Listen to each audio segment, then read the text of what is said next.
Sebastian Vettel was not investigated for failing to replace his steering wheel following his crash after the end of the Malaysian Grand Prix because it wasn't reported to the stewards.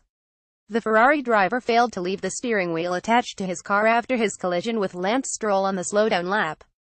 Vettel initially replaced the steering wheel, then went back to retrieve it before taking a lift back to the pits on Pascal Wehrlein's Sauber 2017 Malaysian GP in pictures. This was potentially in contravention of Article 22.5 of the sporting regulations, which states a driver who abandons a car must leave it in neutral or with a clutch disengaged, with the ears shut down and with the steering wheel in place.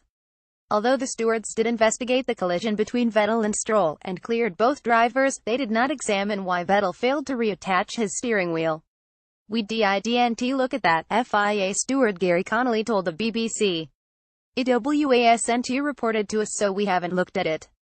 The stewards receive reports of potential incidents from the race director, Charlie Whiting, who in turn can receive complaints from competitors.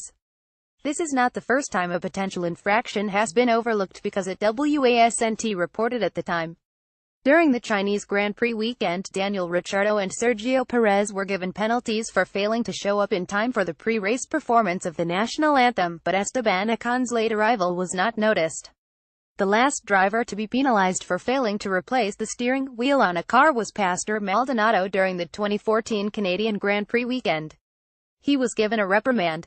Vettel currently has 5 penalty points on his license. He reached a peak of 9 points following the Azerbaijan Grand Prix but has deducted 4 since then as his penalties from last year's British and Malaysian Grand Prix have expired. 2017 Malaysian Grand Prix. Browse all Malaysian Grand Prix articles.